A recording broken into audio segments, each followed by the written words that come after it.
Good morning, everybody, and welcome to TAG's 5th annual Our Region in Motion event and annual meeting. I appreciate everyone's flexibility today. There is another major meeting going on, so we're going to go ahead and get started, but know that judges will join as they are able to. I do want to thank our sponsors for today, our virtual underwriter sponsor, KCI Technologies. We do thank you for your support for today's event. At KCI, we relentlessly pursue solutions today to address tomorrow's challenges.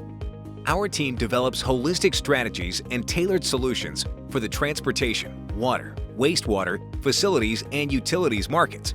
With 7 offices and more than 100 professionals throughout the state of Texas, we combine strengths across technical disciplines to provide seamless support for projects of all sizes and complexities. At KCI, we are driven to rise to the challenge. Thank you so much, KCI Technologies, for your sponsorship today and making this event possible.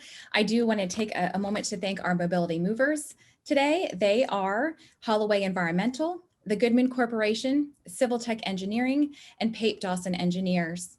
Thank you also to our innovator sponsors today, which include Impact Strategic Consulting, IDC US, HR Green, Hewitt Zollers, Greater Northside Management District, and EHRA Engineering. Thank you so much for your support. Also want to thank our mobility partners, which includes LJA Engineering, Geotest Engineering, Dannenbaum Engineering, Rabba Kistner, Raytech Construction Resources, S&B Infrastructure, Union Pacific, Uptown Houston, Outreach Strategists, WSP, and a special thanks to HNTB and Half Associates for being both mobility partners and purchasing extra bundles for our meals today. And thanks to the generosity of our sponsors and our registrants today, we have been able to donate over 250 meals to Kids Meals, Inc. So round of applause for all of our sponsors and all of our attendees today. Thank you so much for your support and generosity. I'd like at this time to welcome our TAG board chairman, Mustafa Tamiz, for some remarks and a video. Mustafa? Thank you, Andrea. And again, thanks to all our sponsors and supporters. Without you, none of this stuff would be possible. This has been a challenging year, but a year also with a lot of opportunities through some strong leadership.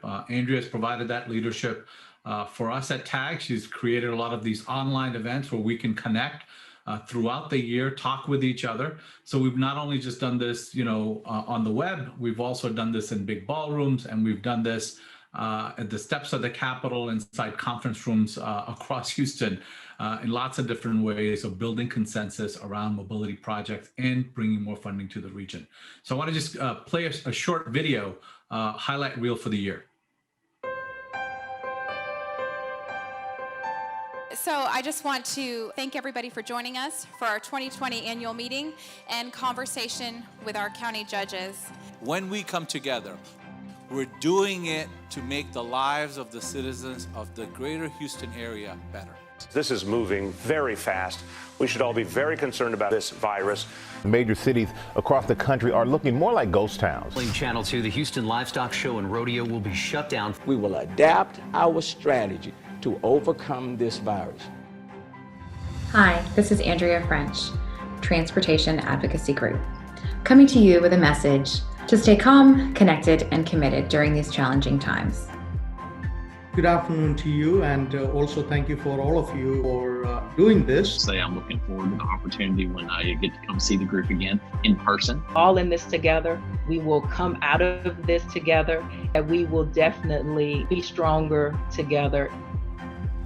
This is a good sign of how we're all adapting and changing and learning to work in new ways. Good afternoon. It's good to be a part of this event one more time, even though this time we're doing it virtually. Being able to go to your park has been a beautiful way for people to be able to regain their sanity. We appreciate it also and the partnership and look forward to continued partnership. You have a great team and we'll be out there advocating for us. Thank you for joining us again. We wanted to really bring our mobility partners and members of our board together for a conversation. Question number 2, or false? appreciate the friendships that I've had with the transportation community.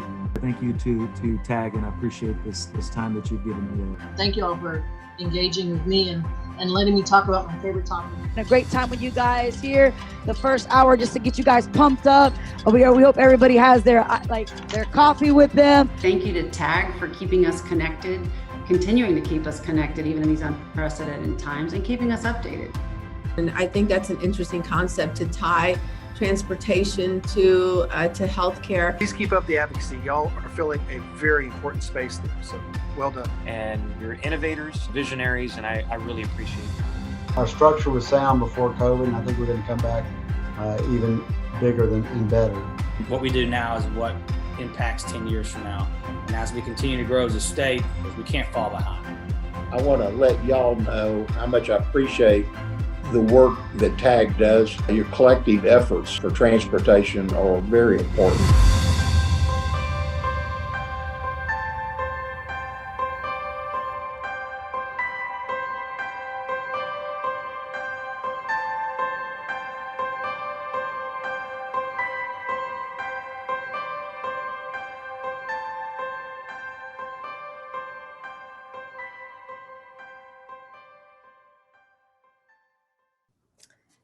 Thank you, Mustafa, and thank you all again for staying committed to transportation advocacy this last year. As you know, TAG hasn't missed a beat with our advocacy and our communications. With Homeside Chats, Legend Learns, and Under the Dome series, we continue to keep transportation at the forefront of our leaders and lawmakers' minds. As we round out our Greenlight Houston Advocacy Week this week, I would like to remind everyone about two bills that were heard in committee this week that TAG has been working tirelessly on for support. They are HB 2219 and HJR 99. HB 2219 opens accessibility to the Texas Mobility Fund, and I encourage you to stay tuned for more information on how that bill moves through the House and to the Senate. HJR 99 would qualify counties to create transportation reinvestment zones. These are two very critical bills that can do a lot for adding tools into the toolbox for funding transportation, certainly HJR 99 at the local level. So please stay tuned to those pieces of legislation, as well as others that we are closely monitoring and supporting. And we really appreciate your continued interest and support in the Texas legislative session. I did want to remind everybody that we did release a Greenlight Houston video, which we will put in the chat box, a link to that. Thank you to our members and our partners that participated in that video, to our lawmakers, reminding them to keep prioritizing transportation during the session. I want to say that although we are virtual today, we will be returning to in-person gatherings in the coming months. And we hope that you will join us as you are comfortable. We plan to have our in-person happy hour on May 13th to allow some networking. We may have some special guests as well, so stay tuned for details on that. I do want to talk about our big unveiling of our motion map today. At our annual meeting, this would traditionally be the time that we would hand you a hard copy of our motion map. We can't do that today, so we have prepared a video for everyone to watch that talks about the motion map, why it's important, and how you can engage with it virtually. And we will also be posting a special walkthrough video by Dr. Carol Lewis that walks you through the motion map in more detail beyond today's video. We will be posting that in the chat box a little bit later, so take a look.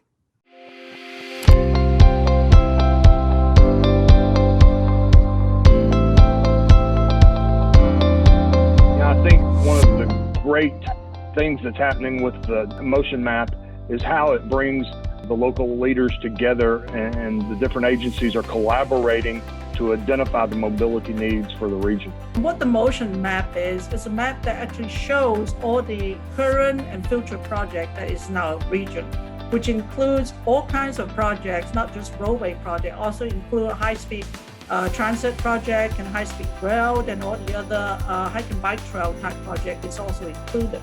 Ag Motion Map puts a spotlight on some of the most crucial projects that will improve how we move people and freight around this region, and it's so important for the quality of life and the economic vitality for our region. We're happy to present to you the updated TAG Motion Map. This map shows relevant information and future mobility needs for the Houston region, depicted on a well-designed, dynamic online map. It is the culmination of dozens of hours of hard work by a large team, and it is my pleasure to have worked with them on this project. For me, the tag motion map has always been the first ever attempt by the Houston region to kind of bring in together both visually as well as financially the needs of a region so that we could make an effective pitch to our local legislators as well as Austin. The motion map is easy to access. It has everything you want to know about transportation projects, how to move our region forward to become a world-class transportation network, and it's all there.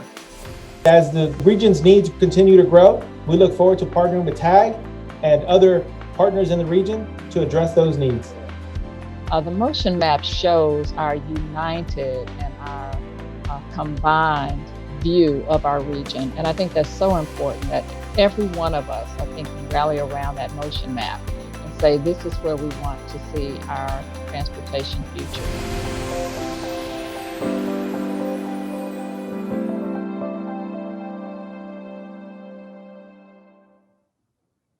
Thanks, everyone. I believe we're going to be posting the additional video in the chat box for you to dive into that a little bit deeper with some greater detail by Dr. Carol Lewis. By our TAG bylaws, our annual meeting is the time that we would vote in our board of directors for 2021. And I know that not all are present today, but I would like to go ahead and try to take that vote. I know some others are still in the TPC meeting. So if we could spotlight those individuals, Jordan, and we can take a quick vote for our 2021 board of directors. Mustafa Tamiz, Jim Russ, Michael Pearson, Jack Drake, Dr. Carol Lewis, Veronica Chapa-Gorchinsky, David Hagee, Raj Basavaraju, Jeff Collins, Greg Reyes, and Delia Miswa. So I need a motion from one of our members to approve. This is Rob Maxwell. I'll make that motion.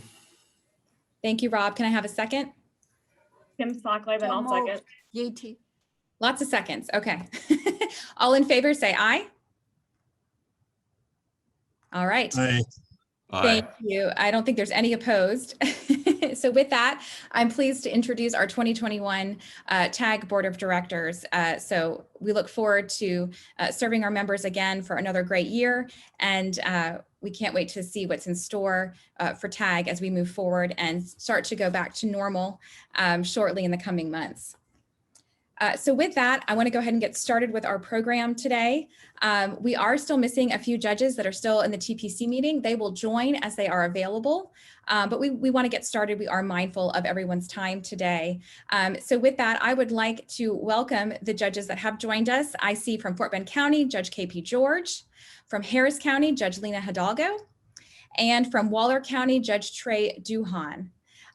We will be joined shortly with Judge Matt Sebesta from Brazoria County and Judge Mark Keough with Montgomery County.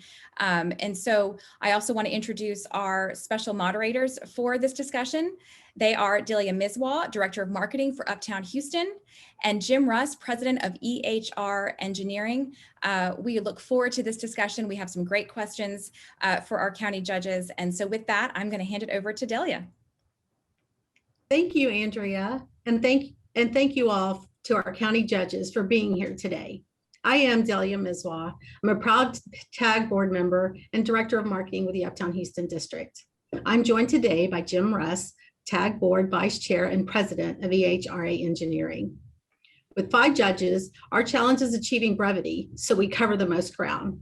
We ask then that you answer the questions succinctly with a suggested time limit of 2 minutes so we have adequate time is available for all. We'll help you keep track of time if needed.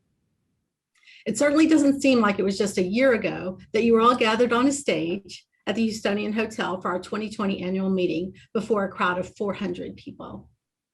Today, I'd like to start our discussion with each of you sharing what during this last year has changed you as county judges and what you are most proud of.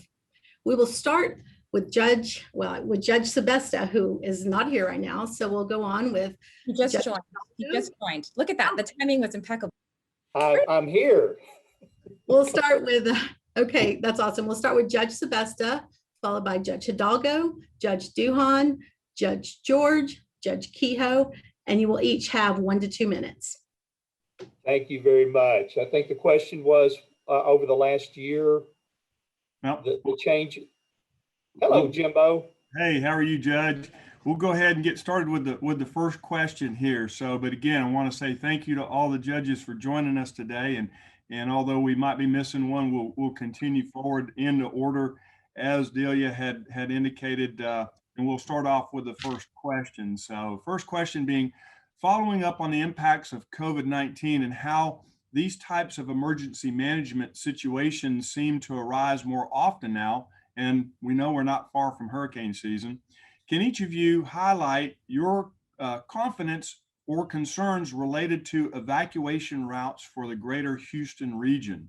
Again, you all have 2 minutes, and we'll start with Judge George, and then with Judge Sebesta, and then on with Judge Hidalgo, and so on. So, Judge Sebesta. All right, evacuation routes. I think I'm in a little different position than the rest of the county judges because I'm on the coast. And so evacuation routes are always a concern. And we need to continue after the Rita debacle. I think it showed a lot of issues that we had, and we were able to, since that time, it has very much improved, just from going from Rita in 05 to Ike in 08. And I think in 08, we just had much better cooperation with Harris County.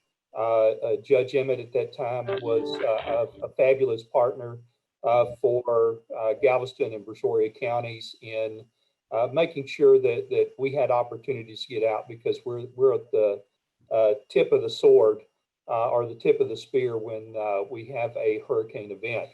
So it's always a concern, and we need to continue to keep evacuation routes as a forefront. And I know we've made some improvements on 288, 45, which I know Galveston County is a big deal for them, and also the ongoing work with 36 and then 36A down the road are very important to Brazoria County. So evacuation routes are always a concern. Judge Hidalgo, yes, ma'am. All right, it's good to see everyone. And Judge Sebesta, good to hear from you. Judge George, Judge Duhon, thank you all for including me. And Delia was right. I remember that a meeting about a year ago, and it feels like forever ago, and also like yesterday at the same time, which is the COVID experience. Now, before, Jim, I get to your question, Delia had asked one before you joined, and it was about our learnings over the past year. So I figured I'll cover a little bit of that and then get to the evacuation question. And I'll say, look, the past year has been unbelievably challenging for all of us as a community, and obviously for all of us as leaders as well. And one of the things I've learned is or had underlined for myself anyway, is the importance of being flexible and creative and nimble. We've had to make decisions that we never expected to have to make. We've been in a situation that few of us thought would actually happen. You know, we all had plans for a pandemic, but this is a once in a century situation. And of course, have dealt with disasters within the disaster.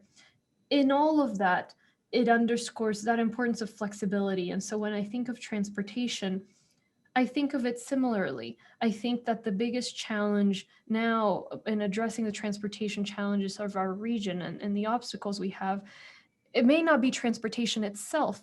It may be the need to be creative, to be nuanced, and to work in the gray areas. I think we can tackle congestion and still have spaces for transit and bikes and pedestrians. We can invoke and create new projects and grow while also protecting the communities that surround those projects. We can hold multiple truths at the same time, as we've had to learn to do in the pandemic. No one idea needs to win over the other one, but we can work together to find a solution that works for the community. There's been a tragic politicization during the pandemic that's led to countless unnecessary deaths. And I think that could translate to transportation in the sense that we can fight to find common ground and that creativity. As far as I-45, excuse me, the which is the evacuation route, and the evacuation route.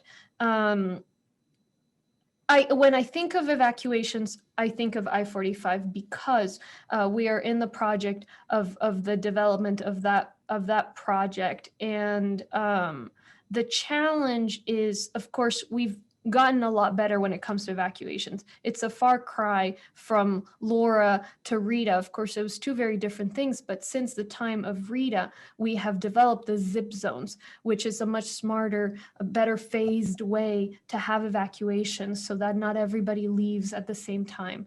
That underscores the need for information to make sure that the community knows which zip zone they belong to, that they're reminded when there's a need for an evacuation or right before it, and that they follow that process, that we do everything possible to support them in following that process. Folks did a fantastic job during Laura, those that did evacuate.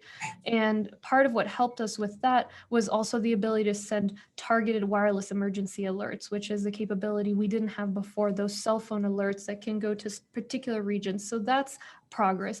I-45, the project, I think, is a challenge to evacuations because the proposal that they have submitted doesn't explain exactly how it would improve evacuation routes. In fact, it becomes a two-lane highway at some point, so it would become a bottleneck. And while it's under construction, there's no explanation of how we would evacuate in the years it takes for it to be under construction. And a lot of those areas would make passage more difficult. So I am concerned about that.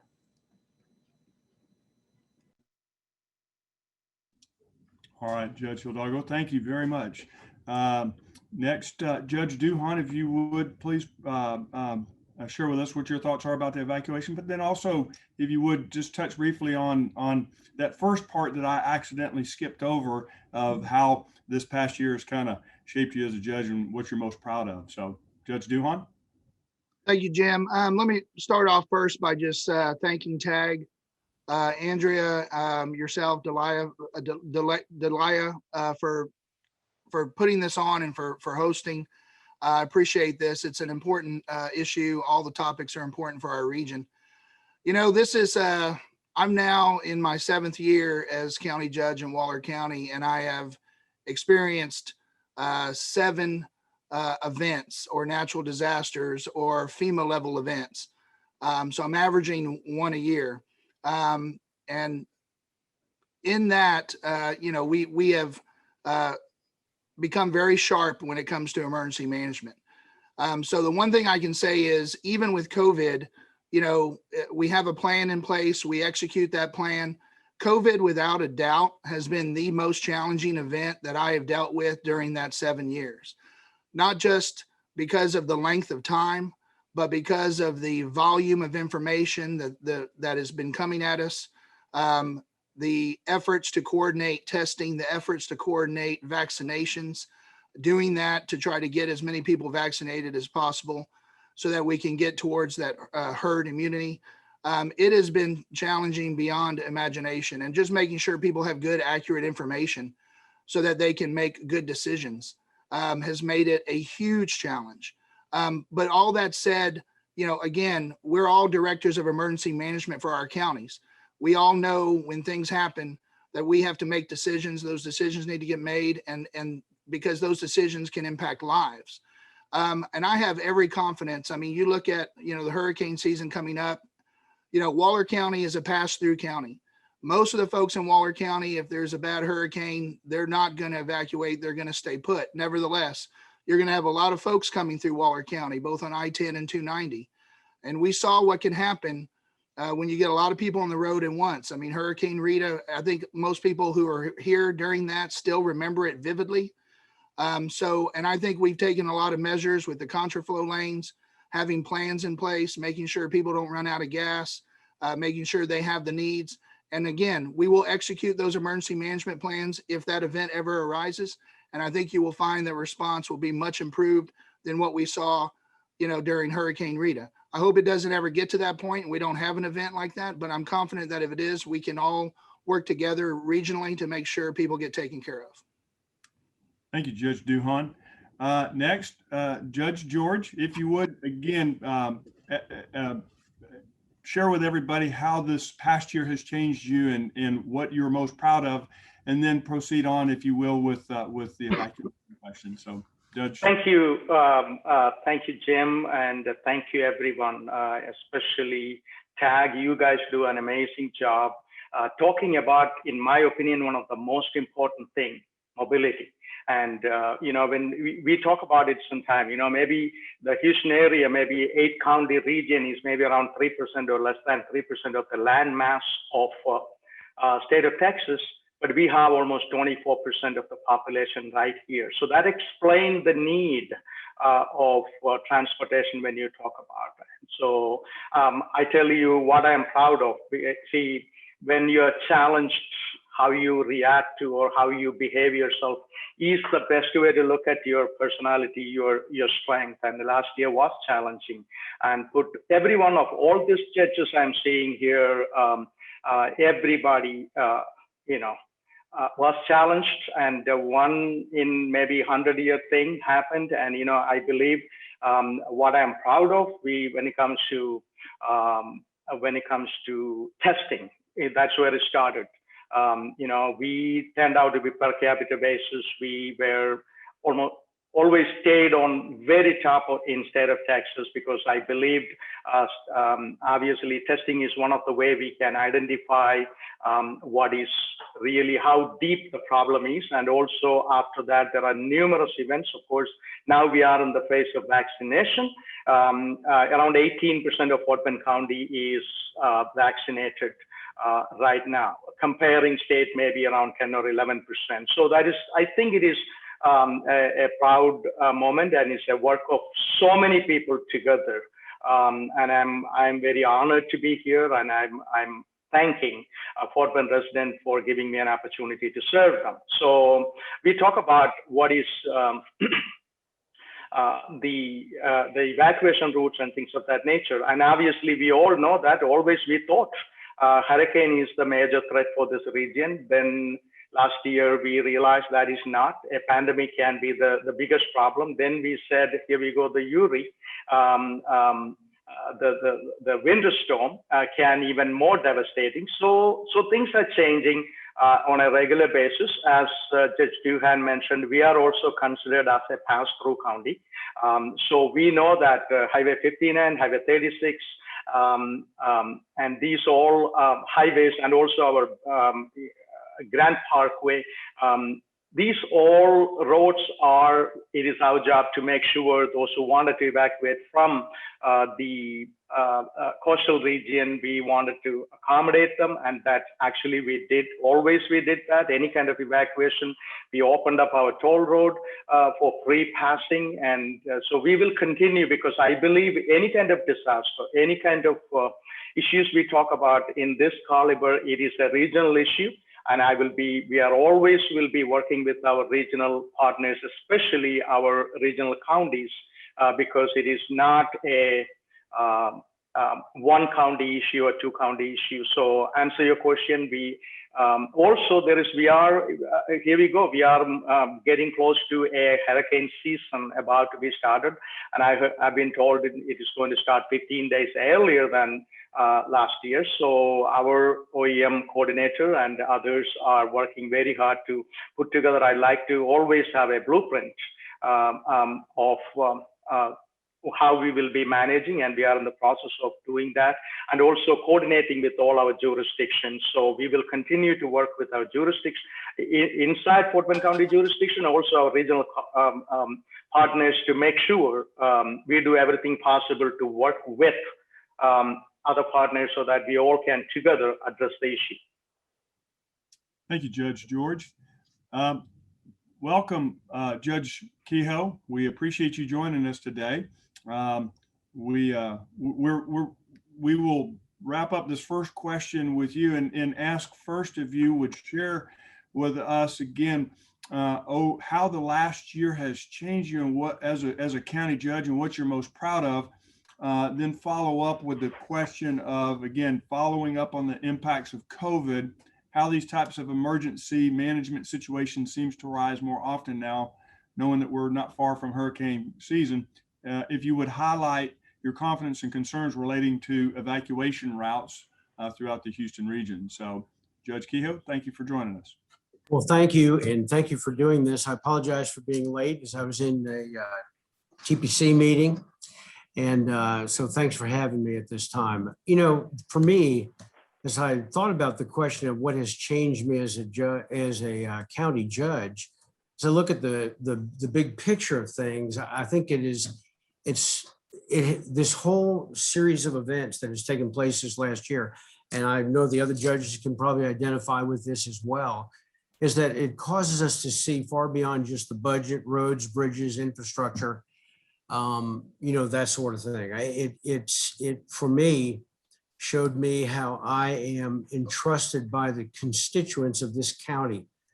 I think as the highest position, highest elected official, for us here in Montgomery County, even in the midst of the crisis, that the people and their rights, their constitutional rights, their civil liberties are maintained, while at the same time protecting and encouraging the protection of these people through the various things we did in fighting back against COVID. It was my experience that to implement draconian measures that were just harsh, that increases isolation and loss of businesses and fortunes and child abuse, and suicide, and all the rest of this stuff is so detrimental to us as a people. I believe God created us for community, and that we need to be with others. And there's some legislation that's going on right now in the House of Representatives, where even in the midst of a situation where people are in a crisis in the hospital, that they at least have the opportunity to have a caregiver or a family member be there with them. And I think it's good legislation. What am I most proud of? For me, it was that being able to watch the numbers and see what we needed to do and react as a county. And I had put up a stay-at-home order that at the end of March, and about 2.5 weeks later, just watching the projections for our county, saw that based upon the models put us in an alternative universe from where we really were. And so by watching the numbers, being able to remove some of these measures, and the numbers remain the same, whether or not we've got masks, whether we are essential or non-essential businesses, whether or not we are partially open or fully open. The numbers are the same, 99.5% survival rate. And as I had the opportunity to keep the pressure on the state, keep businesses open. If you were to look at our state of the county, we've done very well through all of this, even though it's been a very difficult time. As we think about the issues of our movement out of the area and evacuation routes and whatnot, as I looked at a map of this earlier, as I saw the map, I looked at where we were and where these evacuation routes start in Brazoria, down in Galveston, and around that area over to the east side of the Galveston area.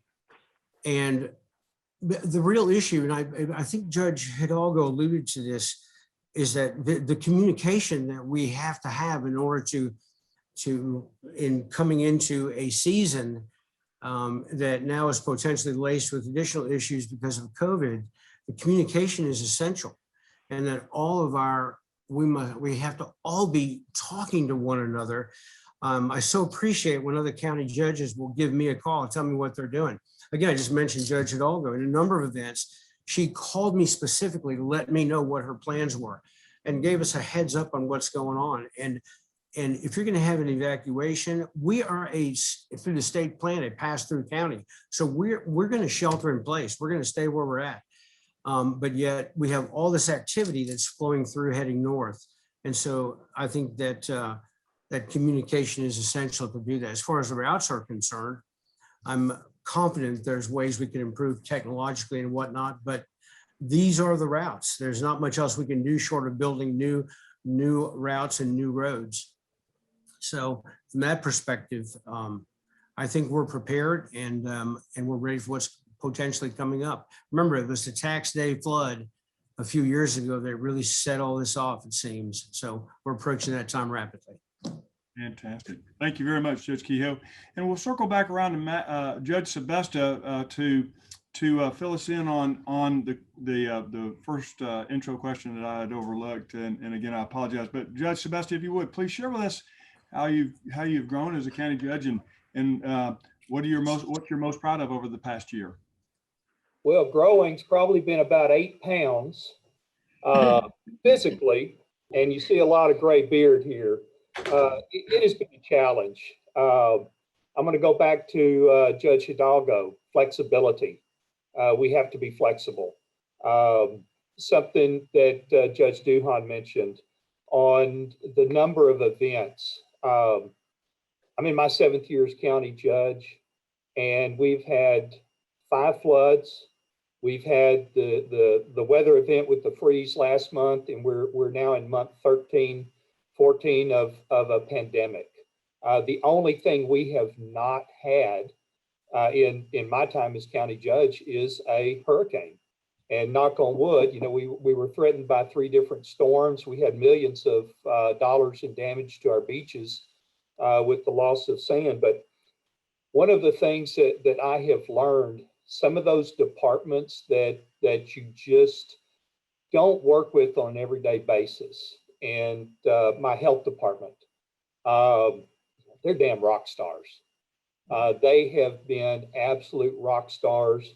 I think they have taken 4 days off in the last 12 and a half months. And they're going to take a long weekend for the first time next weekend, Easter Day weekend. They're going to take a long weekend because they've had 4 days and that has been it. And so we are going to, I've just come to appreciate what kind of rock stars they are. But it's an opportunity to grow. It's an opportunity to meet those challenges. And again, I think, as Lina said, to be flexible, because every day, I've used this analogy. Any of y'all that have seen the movie Dodgeball, it's kind of like playing this pandemic. It's been playing dodgeball blindfolded, and they're throwing wrenches at you. Because in the early days, it just seemed like every day was a different challenge that you didn't see coming. With floods, with hurricanes, we're conditioned to that. We go through that. We understand what's happening. The pandemic has been different. And I hope that it is well chronicled so that the next time this type of event occurs, the folks that are in place, in office at that time, and I hope it's well beyond my time, will have some record to understand and give them a little bit of a roadmap on how to deal with it.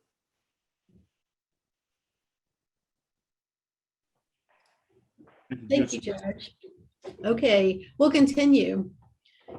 Now we're more than halfway through the Texas legislative session, and TAG remains an aggressive advocate for securing additional tools and funds for transportation projects.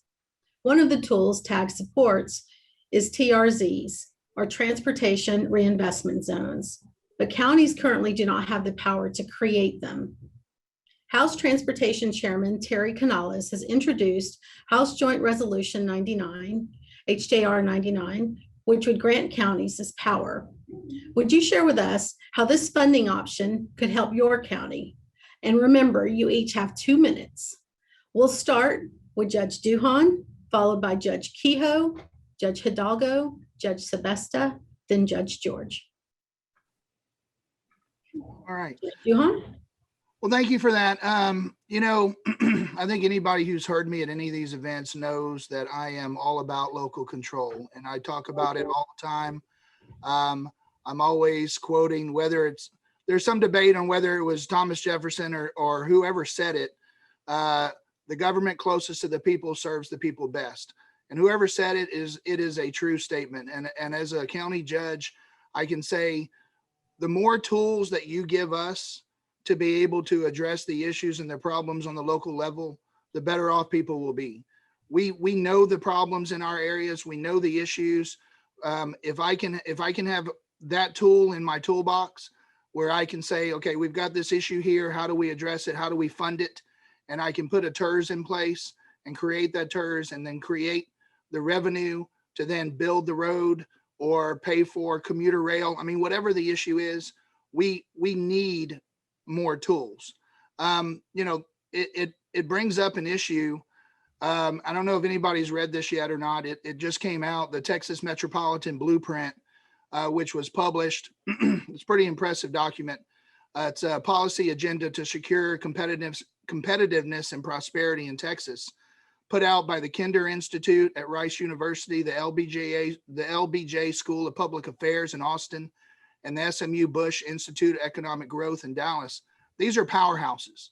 And if you read this report, one of the things they're talk about is that Texas should be returning more, not less, decision-making authority to local communities.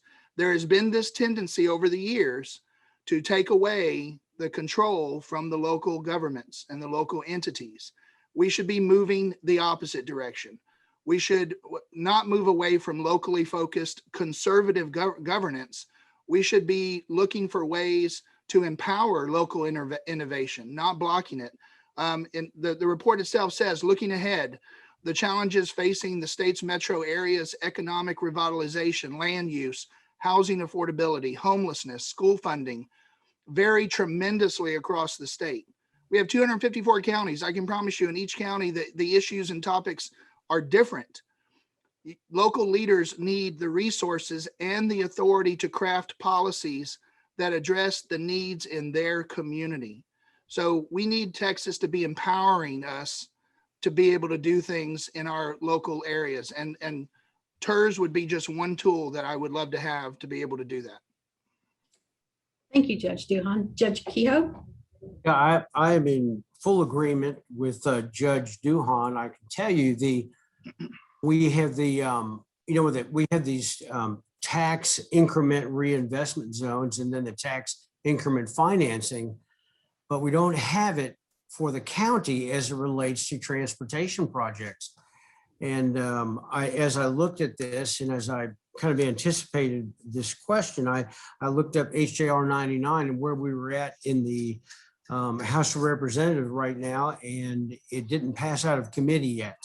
It was in there, and I think it's kind of stuck there right now, and I'm not sure what's going to take place in the future or what's holding it up. I kind of saw how that operated since I was there for a couple of sessions, but it would behoove any of us to call our representatives there that they would push to make this take place, because I agree. I think anything that will help us be able to control, if you will, our destiny as we move forward as local entities, especially with the growth that is taking place in Montgomery County, and I know in Waller County, surrounding counties, all of these, that it's remarkable all that is taking place, and to be able to take a TRZ and find that spot, take unproductive property, turn it into productive property, and be able to go with a bonding structure ahead of time to do that is just another tool, and of which I'm in favor of all the tools that we can use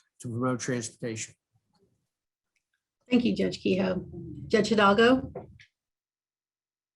Thank you. I agree wholeheartedly with what my colleagues have said so far, and the importance of local control, particularly in this issue. And I'll just add, when we all think about the highways we drove on to get to wherever we each are today, probably all of them have been there 60 years. You know, these decisions are very much set in stone. And so as we set that stone that's going to be with us for a generation, it's important for us to have that local input and that local ability to serve the community when it comes to its transportation needs. For Harris County in particular, you know, we would use that probably for transit options to serve folks outside the metro service areas, to make sure that the connectivity is there in places where, you know, the folks just the volume of people that live in this county, we're going to be headed to 10 million people in just 20 years, that gets served, and we've got an eye toward the future. So it's an exciting prospect, and I agree with my colleagues. Thank you, Judge Hidalgo. Judge Sebesta? I'll be real quick. I wholeheartedly agree with Trey's opening response. Another tool in the toolbox gives us more opportunities to tackle issues, and especially on the local level. Great. Judge George? You're on mute. Yes. Absolutely. I don't think there is any disagreement on this. You know, we all know that counties are created as a functional arm of the state government. And so we are doing the job. They cannot come and do it. And that's what we are created for. And since we all agree, I think it is a discussion we can have about in Austin, you know, why there is a problem about local control or local governing. Because I honestly believe Fort Bend County's issue is not an issue for some other counties, certain areas, certain issues when it comes to. So I strongly agree with all my colleagues. It is important to have that debate and important to have that discussion with you know, our state government and federal government, whoever that is. And so, but we see that is not certain cases, that is not what we see, especially when it comes to transportation.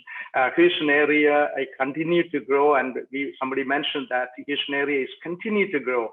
And you know, some of our unofficial numbers came out. It is looking at like we have almost 859,000 people live in Fort Bend County, considering we only had 52,000 people in the 1970 census. So this region is growing exponentially, and so having local input, local control, and also giving us the ability to create the TRZ, and that kind of tools, again, coming back to tools, it can only serve better our community. And I completely agree with my colleagues. Thank you all. Thank you, Judge George. All right, in the spirit of time and knowing that we would really like to hold to a 1 o'clock hard stop for everyone's schedules, we're going to skip order and move to question 4, which is, let's talk about the North Houston Highway Improvement Project, or otherwise known as NHHIP. Where do we go from here, and what can we learn from this in order to be more successful with regional mobility projects moving forward? Again, everyone, please hold to the 2-minute answer time, and we will go in the order of Judge Hidalgo, Judge Duhon, Judge Sebesta, Judge George, and then end with Judge Keough. So, Judge Hidalgo. Thank you. Yeah, well, you know, it's a very important project for our region, and my focus has been and continues to be on developing a project that works for the community. There are segments that are well designed, perfect, but segments 1 and 2, which cut through the heart of Houston and Harris County, have a ways to go. And that doesn't mean we don't want a project. It just means we want a good project. The current project, as proposed, has various issues. First is safety. Out of all of the counties in the nation, ours is the most dangerous when it comes to traffic deaths. It's as if 2 planes fell out of the sky every year when it comes to deaths. And there's plenty of research about how that is caused by these wide highways that encourage speeding. And so widening the highways is going to lead to more traffic deaths. And it's not something that you can solve through law enforcement. You can't possibly put enough law enforcement on the roads to get that addressed. So that's one problem. Another problem is quality of life. People are not attracted to a community that is solely built on highways where they can't get to where they need to be unless they have a car. That's just not the way of the future. When you travel to other countries, modern cities, modern countries, even in this nation as well, we see that there are transit options, and we're lacking those in Harris County. If we don't, in the region, if we don't start working on those, we're already behind. We got to catch up to last century, and it's going to be a problem for our competitiveness and our quality of life. The other trouble with the current proposal is a displacement issue. It would displace 1,000 single or multifamily units, so around 3,000 or more people, 350 businesses, 2 schools, multiple houses of worship, and it could be done in a narrower footprint. So it could be done in a narrow footprint. It could be done, which would also be safer. It could allow for transit, which would be good for our economic development in the region. And it could also have less of a health impact. The current project would bring several schools within the 500-foot footprint of the pollution that's in the highway, causing asthma rates and problems, health problems for children in the future here in our community. And obviously traffic, as we've seen with expansions of highways around the country, most recently in I-10, where the widening of that freeway led to an increase in commute times for 85% of commuters. Widening the highway and the studies we've done on this one, traffic would go down for a short period of time, and then actually there would be more congestion. So we're fighting to have a better project. So far, the negotiations with TxDOT didn't yield progress from their end. So we've gone the legal route. And we are always happy to engage with TxDOT and hope that they'll come to the table and honor the issues that the community and the leadership of Harris County and Houston have with the segments that pass through our area, so that and see that we have proposed specific alternatives. Of course, the federal government has also identified the current plan as a civil rights violation and has ordered that TxDOT stop the progress on that. So I'm eager to work with TxDOT to develop a better solution. I want the region to continue growing, but I want it to be competitive, and we can have a good project. It's not like we're saying this is bad. We have a specific alternative we've developed with the community and with top experts, including from Rice University, as Judge Duhon named on the other issue, top experts that have come up with a solution that would have transit, that would have a narrow footprint, that would not increase congestion, that would not increase health issues, and would not displace thousands of people, businesses, schools, and houses of worship. Thank you, Judge Hidalgo. Judge Duhon? Well, let me say this. Obviously, this is a project that doesn't have as much of a direct impact on Waller County as it's going to have on folks in Houston and in Harris County, especially the ones that use these roadways on a daily basis, or they live and work near these roadways. What I do want to speak to is the process. I don't believe any mobility project, no matter the scope or size, can be successful without local input. If there's not a serious engagement and local input, it will not succeed. And I'll give you a good example. When I first came to Waller County, I got involved with a group, Citizens for a Better Waller County, and we had to fight the Trans-Texas Corridor, which at that time was a huge highway project. It's going to go from Mexico to Texarkana. It's going to cut right through the middle of Waller County, divided in half. And it was a horrible, horrible project. And it was being dictated from the top down. And there was no local input. And at the end of the day, you know what happened with that project? It failed. It never got built. The no build option was chosen, which was the right choice, by the way.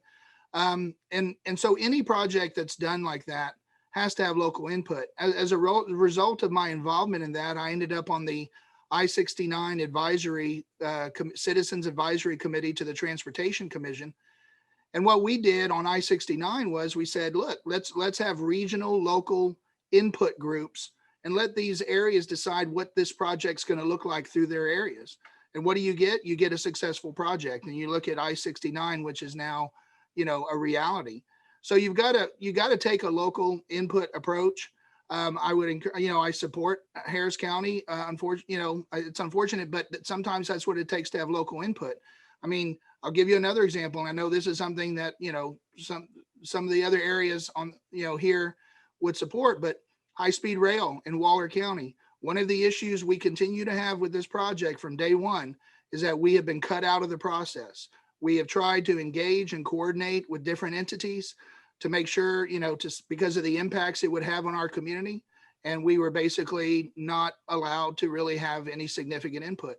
You cannot have a process that works that way. I would never support that on any level. Thank you, Judge Duhon. Next, Judge Sebesta. Thanks, Jim. This is an extraordinarily important regional project.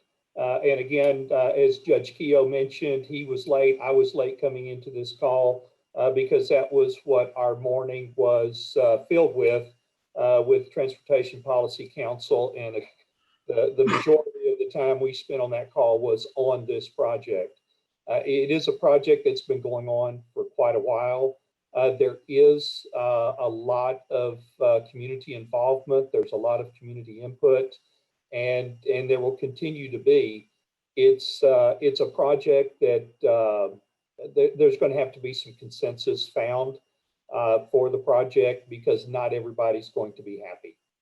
It's just one of those projects you cannot make everyone happy. So I support the process of continuing to move it forward. Because it is regionally important to debottleneck that system, because we are continuing to grow, and transit is important, but it's going to take decades for transit to get caught up, and the problems are not going to resolve themselves with traffic overnight. So it's going to be a very involved process. It's an extremely important project. And folks need to remain engaged on it. Thank you, Judge Sebesta. Next, Judge George. Thank you, Jim. I just wanted to say, as Judge Duhon rightfully mentioned, this is more impacting to Judge Hidalgo, Judge Keough, and also Judge Sebesta. And we are watching, I'm watching it every day. I hear stuff going on with this discussion, any project, because that improvement is going to benefit our region. But I cannot express my support for local input, because you're building something right in my backyard. And so if there is, I also agree with what Judge Sebesta said, you cannot make everybody happy. But as long as you can have a majority of the people, a majority consensus, that is actually an absolute better way to do anything. And I'm a big supporter, since we all are talking about local input, local governance, and also local control. And I think the people who are impacted should be communicating. We should be communicating, or the TxDOT should be communicating with them, and that is my take on it. And I hope this all will end up in a good discussion, and eventually, Judge Hidalgo, you all should be able to bring TxDOT onto the table. Without conversation, nothing is going to happen. Nothing is going to happen. That we all need to understand. We started this event talking about flexibility and being flexible and willing to listen to others, and I am a big supporter of that. And I wish all of you, those who are directly impacted, the very best. Look forward to see that is happening. That means people from Fort Bend also drive through that corridor. So looking forward to have a positive outcome. Thank you, Judge George. And Judge Keough.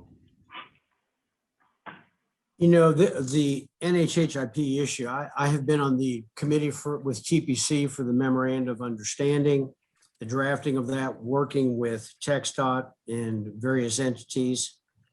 I just absolutely believe you need to have input in order to make things successful with the community. Here, we are currently in the process of doing a mobility study here in our county, which involves stakeholder meetings in each of the commissioners' area, as well as the public meetings that are necessary, as Judge Duhon has said, in order to make a project successful so that it moves through like it should move through, with people in agreement. As Judge George has said, certainly you're not going to have everybody in agreement. This is a project that started between 10 and 14 years ago. And the amount of work that has gone into it, based upon where, from TxDOT's perspective, where they said they were going to be, where there was agreement of where they should be, now in a politically charged environment has begun to change. I mean, we have a lawsuit here that, and that it has not been proven there's a civil rights violation here that has been presented to the federal government that has slowed this process down. And it looks like through this lawsuit, it's going to be a couple of years before we can begin to kind of move forward on this deal. As we discussed earlier in our TPC meeting, but when you take politically charged issues, environmental racism, you know, where putting cars over people, or something like wider highways means more congestion and displaces communities and businesses. And all of those things at some level may have some elements of truth to it. But in the scheme of things, TxDOT has been on a plan for 10 to 14 years through a memorandum of understanding. I was there for the very first day. It was decided, and I even read an explanation of what that meant and what it was to this project. And that this is not a legally binding document. It just tells TxDOT where they want to be. Back at the beginning of March, the head of TxDOT, Bass, came out and said that he wanted to work with these issues that were being brought up. Then in steps the federal activity, in steps the lawsuit, and it's come to a screeching halt. And the fact of the matter is that we've got to get back on track here. We passed a resolution this morning, about an hour or so ago, where we demonstrate as TPC that we want to cooperate, we want to listen. We as a people certainly want to move forward, but we are now in danger of losing the project. And the amount of monies that fact the matter is, we cannot afford to lose this. And so I'm hoping and praying it affects our community, affects Montgomery County and movement from Montgomery County people in and out of Houston. And I mean, this is in the metro area. And it is this is turning into a really convoluted issue. But TPC, I can tell you, is on board supporting, talking, working with people, doing whatever we need to do. And but again, it's just gotten so politically charged, it's on the edge of out of control. And Jim, I just have to add, and Judge Keough, you know, I appreciate our work together and the enormous respect I have for you and your team. But I do resent the mention of the element of truth. Everything I've cited is based on fact. In fact, folks can see the filing in our lawsuit, which cites to studies, independent studies that back up every number. And I will say I've spoken with the leadership at TxDOT. I know a lot of the folks watching are players in the transportation sphere. And so for the past few months, we've had several meetings. My staff has several meetings. This was a last resort. The reason I wasn't at TPC today is because I stopped going, because I've been cut out of been not allowed to sit on a single committee. I've said, as county judge of Harris County, I would like to be part of this committee. And I've been told, no, you are not allowed to be the representative of Harris County.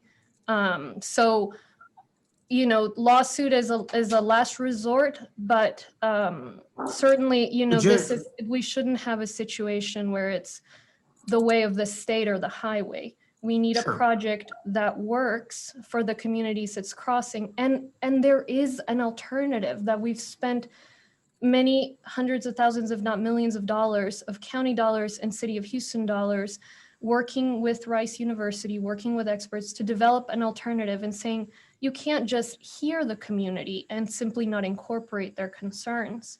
You have to incorporate them. And that's what our lawsuit is on. So the civil rights piece is the federal government coming in because they believe there's a civil rights violation. Our lawsuit is under law, under NEPA, TxDOT is required to incorporate the community concerns, and that includes us as leaders. So when they present a project proposal 10 years ago, and then the one they present today after so much community engagement is virtually the same thing, and the vast majority of the community is against it, to Judge George's point, majority, the community that is going to be impacted by that project, then you are not following the NEPA process. So I must respond because I resent the insinuation of falsehoods being raised on my part.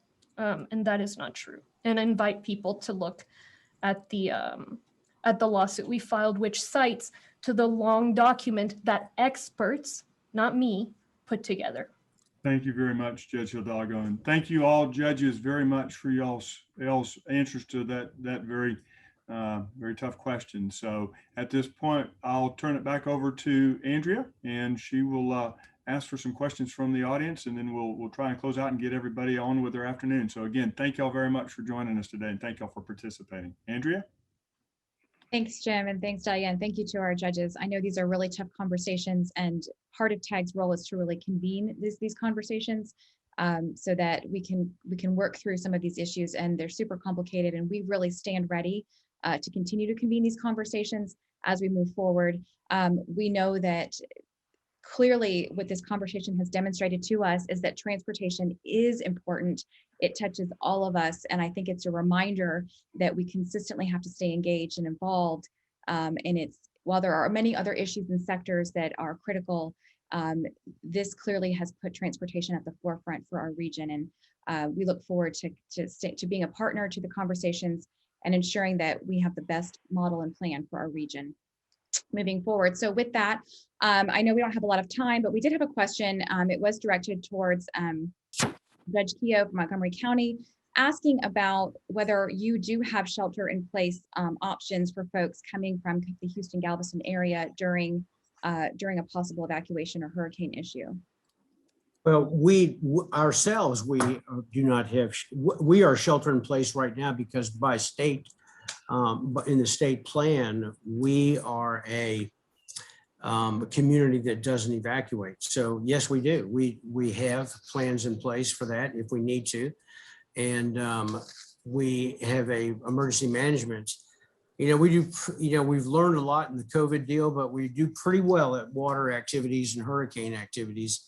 And those areas and places that are needed, we've already demonstrated that we are able to help, even as people are coming through, able to help them, even though we are not the final location. But we do have that. Indeed, we do. Thank you, Judge Keough.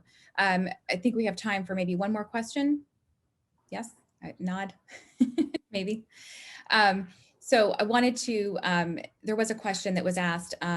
We've talked a lot about ways that we can alleviate congestion, obviously talking about I-45, all kinds of different versions and opinions on that. One that has been floated repeatedly, but really doesn't seem to have as much traction as perhaps some would like it to, is truck bypass opportunities and lanes. And so I didn't know, not all of you don't have to comment on that, but if there are those that would like to comment on that question and kind of your viewpoint on that. Hey, I'll take a shot at that, and it'll go back to when we talked about the reinvestment zones. The more tools in the toolbox, the better. So if it's an opportunity that works, then do it. So we need to look at all forms and fashions of trying to resolve some of our issues. And I know Judge Duhon probably sees that truck traffic. I got on I-10 coming back from Austin here a couple of weeks ago, and I usually in Columbus, I go the back roads, but I had to come into Houston, and I drove that section through there, and it's and I can understand with the trucks. There are so many distribution centers out there on the west side that it is just crazy.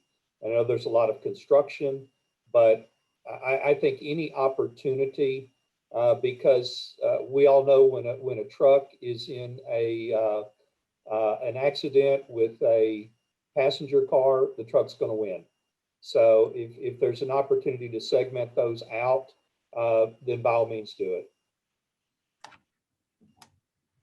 Andrea, if I can, I agree with Judge Sebesta, and we do have a lot of truck traffic through Waller County, especially in I-10 and 290. Any innovation along those lines would be welcome. I would love to see, years ago, I know Texas A&M Institute was looking at, an elevated freight rail system where containers could be moved from the port, inland to inland ports. And that would take a lot of trucks off the road. And I thought that was a fascinating idea. And I think, I would love to see something along those lines. But, it takes technology. And on that note, let me close with this. We need technology. I know we had a question we didn't get to regarding technology. We need more technology in all of our counties. We need broadband in Waller County. I mean, I wish Waller County had the technology to enable me, to sit out on the front lawn of the Waller County Courthouse and give my comments like Judge Sebesta has done this entire meeting, in a beautiful day. I would love to have that technology, but we just don't have that technology. So anyway, just wanted to close with that. I just wonder if I may, I completely agree with anything we can segment, especially when it comes to truck trafficking. Anything we can segment that kind of traffic we are always going to win. And also one thing, somebody maybe touched on it, see, we're still talking about roads. And why can't we talk about other transportation options? It is important to talk about it because this region is continuing to grow. And when talking about Fort Bend County, there's some predictions I heard in 30 years, by 2050, we are going to have 2.1 million people. And that's not just us. And the same way, Montgomery County, Brazoria County, Harris County, and of course, Judge Duhon, you are going to be, exponential growth, what is happening in Waller County. This region is growing. And I think it is important for us to have this conversation because otherwise we are already late on all this discussion. And maybe some of, state officials and all go see some places, maybe travel a little bit outside of our country and even within the country to get a better way how we can organize. We can only build so much road. And I close by saying this. It is important for us to look at different options. When anything we are trying to do, we have more options. We are talking about toolbox. And so this is also, we have to look at it in that way. When we have more tools or more options, it is, we are going to win, our people are going to win. As a county, as a state, as a country, altogether we are going to win. That's my closing comment. Thank you. And I just echo what my colleagues said. I know we're over time, but thank you all so much for convening us. I appreciate seeing everyone. We don't get to anymore. So to my colleagues in TAG, thank you. Andrea, if I can, there's one thing I do want to add. Nothing's been said during this meeting about HB 749 by Representative Mays Middleton.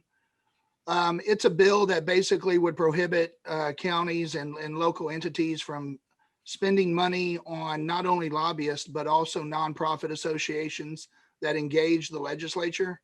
That would be associations like Texas Association of Counties, and that could include associations just like TAG.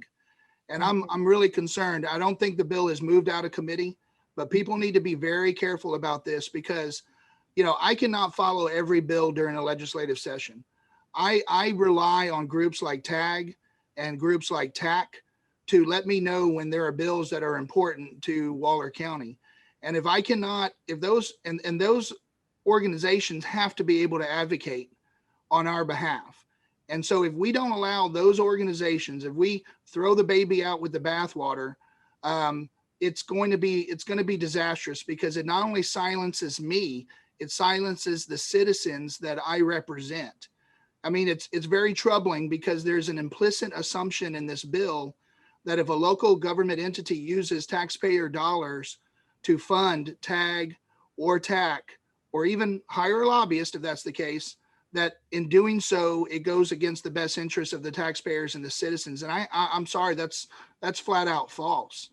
If people don't like the way that, if I go and decide to use money to advocate on an issue, and that's not an important issue for my folks, then they can vote me out of office. And I can assure you it happens more on the local level than it does on any other level of government.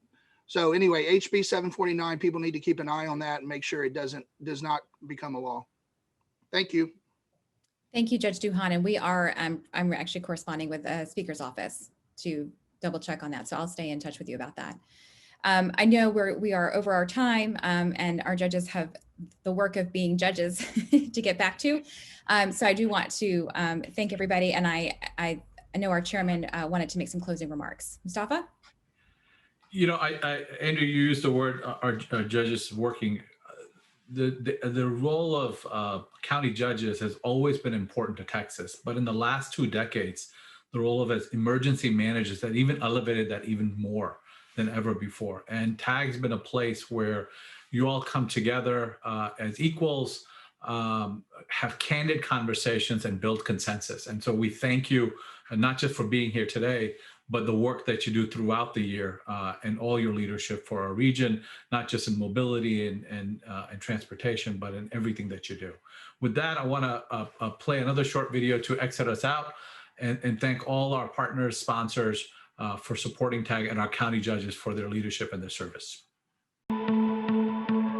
Thank you, first of all, to TAG for all that you're doing, and thank you for thinking about those families who need. I hope to see y'all soon. I appreciate your work, your advocacy, not just during the session, but post-session. You're innovators, visionaries, and I really appreciate that. Appreciate the friendships that I've had with the transportation community. Thank y'all for putting these on. It's just a really great idea, and thank you to everyone that's watching.